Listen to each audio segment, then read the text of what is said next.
Hey guys, welcome back to my YouTube channel. Di video kali ini dapat cum laude saat lulus nanti. Let's check it out. Kalian mau cum laude tapi males belajar? Tonton video ini. Jadi sebenarnya aku tuh bukan tipikal orang yang suka baca buku everyday. Terus aku juga kalau ngerjain tugas sukanya sistem kebut semalam. Siapa tuh yang kayak gitu? Dan kebanyakan waktu aku nggak terus-terusan belajar atau ngerjain tugas, di waktu kuliah aku lebih sering cari duit. Oke, yang pertama caranya adalah kenali tipe belajar kalian. Jadi tipe belajar itu gunanya buat ketika kalian udah tahu nih tipe belajar kalian apa, itu akan lebih mempermudah kalian dalam menguasai materi. Contohnya, kayak aku nih, aku sukanya lebih ke auditory dan kinestetik. Oke, sebelumnya kita bahas dulu ya, tipe belajar itu ada apa. Tipe belajar itu ada 3, ada visual, auditory, dan kinestetik. Nah, kalian termasuk yang mana nih? Misal, aku sih sukanya baca buku. Aku sih sukanya baca jurnal di laptop. Aku sih lebih suka baca e-book. Aku masih suka fokus kalau misalnya baca buku di keramaian. Nah, tipikal seperti ini berarti kalian visual learners. Kalau misalnya kalian lebih suka aku senang belajar pronunciation itu dari musik. Aku senang banget dengerin lagu dan bisa translate itu. Aku lebih suka dengerin guru ceramah dan baru aku ngerti deh materinya. Kalau aku sih lebih suka dikasih tahu sama temen, baru aku ngerti. Nah, kalau kayak gitu kalian berarti auditory. Kalau aku sih sukanya hal yang baru ya, yang nunjukin siapa aku. Aku seneng banget ngerjain tugas tuh tanpa rule. Aku seneng banget nunjukin kreativitas aku tanpa harus ada aturannya. Nah, kalau kalian tipikal seperti itu, berarti kalian kinesthetic learners. Jadi, sebelumnya aku mau cerita dulu tipe belajar aku seperti apa. Jadi, tipe belajar aku itu aku kinesthetic plus auditory. Jadi, aku tuh seneng dengerin orang ngomong. Jadi kayak misalnya teman aku ngomong ngejelasin ini, baru aku lebih ngerti daripada aku baca buku. Dan aku orangnya malas banget baca buku, kecuali kalau misalnya nggak terpaksa. Terus aku juga senang ketika show myself dengan kreativitas yang ada gitu. Ketika aku nulis jurnal, nulis tesis, nulis skripsi, dengan aku nulis artikel dan nulis buku, itu tuh beda banget. Kalau misalnya jurnal atau misalnya skripsi atau tesis itu kan udah ada ya, kayak bab 1 ini introduction, terus bab 2 harus ada literature review, bab 3 harus ada discussion and conclusion, kayak gitu. Berarti kan itu harus teruntut lah ya. Tapi beda ketika aku nulis artikel, dimana imajinasi aku dan kreativitas cara nulis aku tuh berkembang di situ. Jadi itu dua hal yang bener-bener tipe belajar aku tuh beda. Jadi aku gak terlalu suka banyak baca di situ, tapi aku lebih suka explore myself. Oke, yang kedua adalah brainstorming. Jadi ngapain aja sih brainstorming ini? Jadi kalian harus punya target IPK kalian berapa nih, gitu. Oh ya, sebelumnya kalian harus ingat ya, kalau misalnya kalian punya target IPK kalian harus cum laude, itu tuh buat apa gitu. Yang pertama, apakah kalau misalnya kalian cum laude itu membahagiakan orang tua, atau ya prestige lah ya, atau misalnya wah, pacar gue harus bangga nih punya gue gitu, IPK-nya cum laude. Apalagi kalau pacarnya sekampus kan. Tapi buat kalian yang gak berpikiran IPK cum laude itu penting ya, kalian bisa berpikir kayak gini, oh kalau misalnya gue IPK-nya tinggi pun itu gak ngejamin gue sukses dapet kerjaan yang gajinya gede. Nah kayak gitu guys. Jadi kalian punya target dulu nih, IPK tinggi itu buat apa gitu. Apakah Oke, aku mau give something to my parents karena orang tua aku udah biayain kuliah. Oke, ini hadiahnya buat my parents, kayak gitu. Itu juga bisa jadi motivasi buat target IPK kalian. Nah, kalian udah ada target nih, misalnya IPK-nya segini. Oke, motivasinya I wanna give something to my parents. Dan cara gapai itu tuh harus kayak gimana? Contoh, oke, kita punya mata kuliah tuh 10 nih. Nah, kalian harus tahu tipikal dosen-dosen itu seperti apa. Dari 10 mata kuliah ini, kalian harus nurunin standar kalian. Jadi nggak 10 mata kuliah kalian harus dapat nilai A.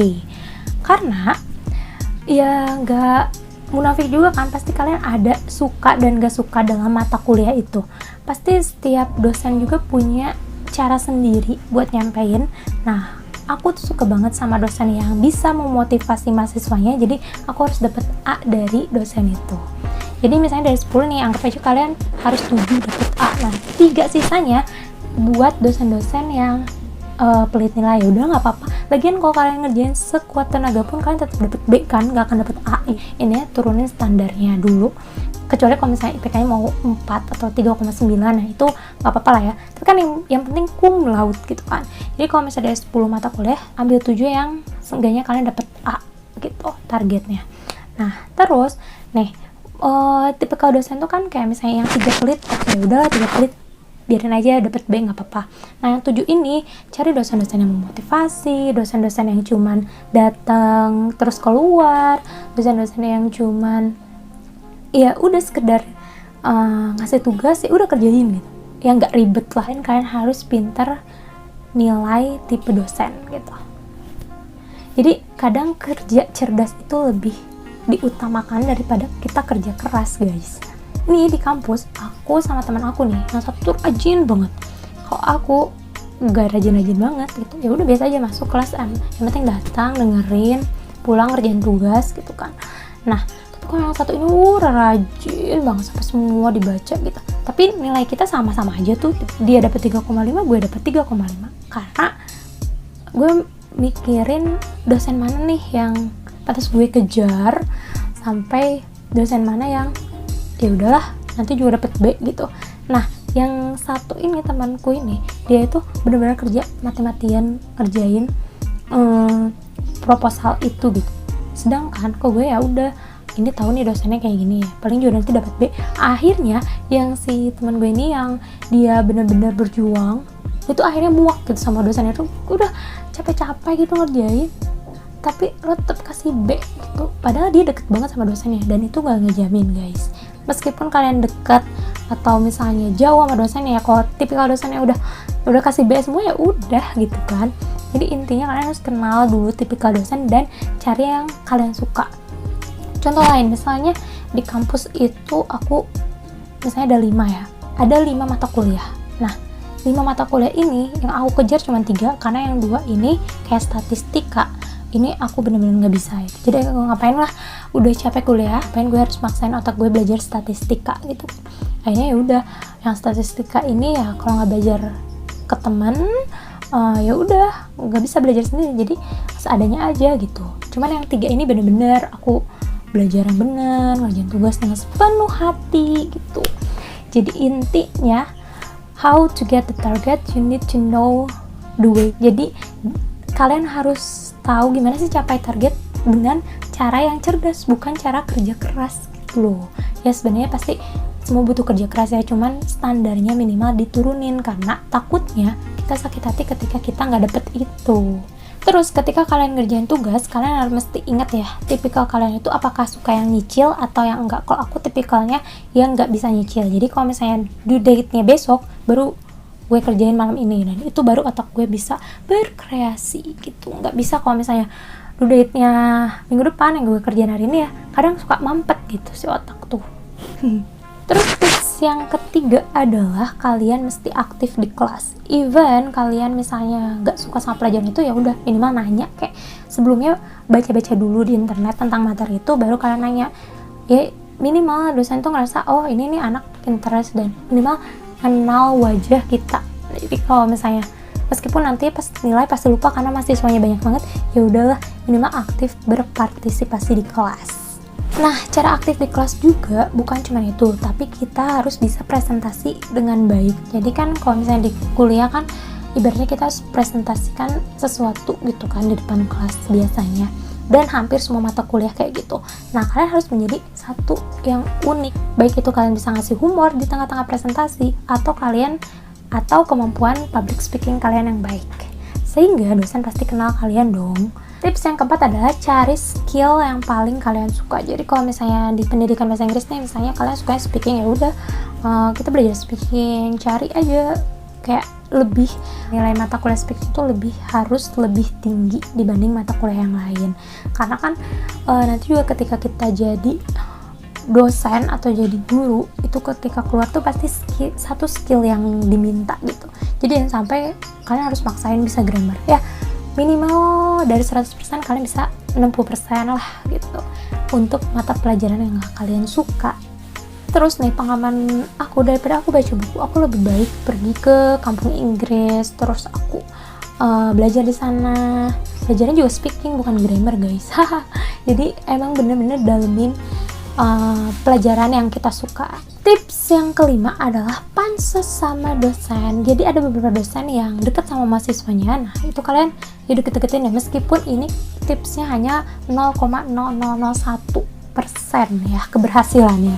Jadi kadang dosen yang ya udah deh ini kenal sama ini, tahu mukanya, pernah ngomong, itu dapat nilai lebih baik biasanya. Tapi ini keberhasilannya hanya 0,001% ya. Jadi pansos kayak dosen tuh selain deket sama dosennya, terus bantuin dosen yang ngapain, kayak angkatin barang, kayak biasanya captain in the classroom, pasti dia deket kan sama dosen. Karena mereka sering WA, terus mereka sering koordinasi untuk kelasnya kayak gimana. Nah itu biasanya mereka lebih dapat nilai plus dibanding kita yang mahasiswa biasa. Tapi kalian yang buat mahasiswa biasa juga bisa kalian pansos. Kayak misalnya aku nih kadang suka bilang, ibu cantik banget hari ini, kerudungnya bagus gitu. Padahal kan ya udah cuman bilang bagus aja. Tapi ini keberhasilan cuma 0,0001%. Kalau misalnya kalian gak pernah masuk ke kelas, kalian gak pernah ngerjain tugas, presentasi kalian buruk, nah itu mungkin gak akan diingat ya sama dosen. Karena dosen itu ingat dua hal, mahasiswa yang baik dengan mahasiswa yang buruk. Jadi kalian akan masuk kategori yang mana? Tips yang terakhir adalah berdoa dan berusaha. Jadi dibalik usaha-usaha kalian, tips-tips yang aku sebutin tadi, kalian harus berdoa kepada Allah Subhanahu wa Ta'ala. Ya, even kalian gak ngeraih IPK tertinggi, tapi minimal kalian lulus dan cum laude. Ibaratnya sih itu ngebanggain orang tua juga dan membanggakan orang yang ada di sekitar kita. Jadi intinya tips buat dapat IPK cum laude, kalian harus tentuin target kalian dan kalian harus tentuin jalan mencapai target itu. Kayak gimana? Kenali passion dan diri kalian sendiri. So, thank you very much for watching. Buat kalian yang suka sama video aku, jangan lupa subscribe, like, share, and comment biar aku makin semangat bikin videonya. See you!